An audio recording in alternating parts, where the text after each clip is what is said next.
New টাউনের নাবালিকাকে ধর্ষণ করে খুনের পর বিশেষ ব্যবস্থা বিধাননগর পুলিশের তরফ থেকে। ঠিক কি ব্যবস্থা সেদিকে যদি আমরা নজর রাখি, অর্থাৎ কমিশনারেটের তরফ থেকে যে ব্যবস্থা নেওয়া হয়েছে নিউ টাউনে ইতিমধ্যেই যেটা ঠিক করা হয়েছে, টোটো এবং ই রিক্সা চালকদের সচিত্র পরিচয়পত্র দেবে পুলিশ। পরিচয়পত্রের একটা কপি দেওয়া হবে পরিবহন দফতরে। চালকদের অতীত যাচাই করবে পুলিশ, খবর সূত্র মারফত।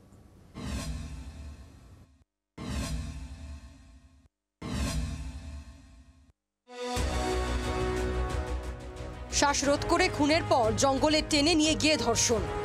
নিউ টাউনে নাবালিকাকে খুন ধর্ষণের হাড়হিম ঘটনায় শিউরে উঠেছেন সকলে। ঘটনায় চাঞ্চল্যকর বিবরণ দিয়েছেন ধৃত ই রিক্সা চালকের স্ত্রী। হাড়হিম করাই ঘটনার পরেই এরকম ঘটনার পুনরাবৃত্তি রুখতে তৎপর বিধাননগর পুলিশ কমিশনারেট।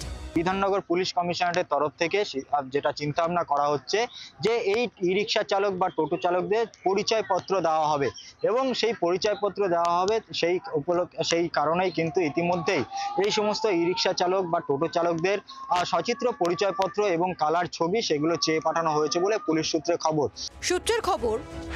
টোটো এবং ই রিক্সা চালকদের দেওয়া সচিত্র পরিচয়পত্রের একটা কপি বিধাননগর পুলিশ কমিশনারেটের কাছে থাকবে।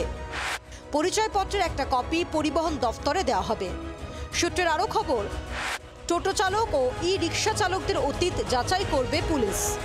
এছাড়াও যদি এদের যে ডকুমেন্টস সেই ডকুমেন্টস ভেরিফাই করে দেখা হবে, যদি কোনো এর আগে অপরাধমূলক কাজের সাথে তারা যুক্ত থাকে তাহলে তাদের এই সার্টিফিকেট অর্থাৎ এই পরিচয়পত্র দেওয়া হবে না, এমনটাই পুলিশ সূত্রে খবর। অপরাধমূলক মামলার রেকর্ড থাকলে সংশ্লিষ্ট ব্যক্তি টোটো বা ই রিক্সা চালাতে পারবেন না। নান্টু হাজরার রিপোর্ট, জি 24 ঘন্টা।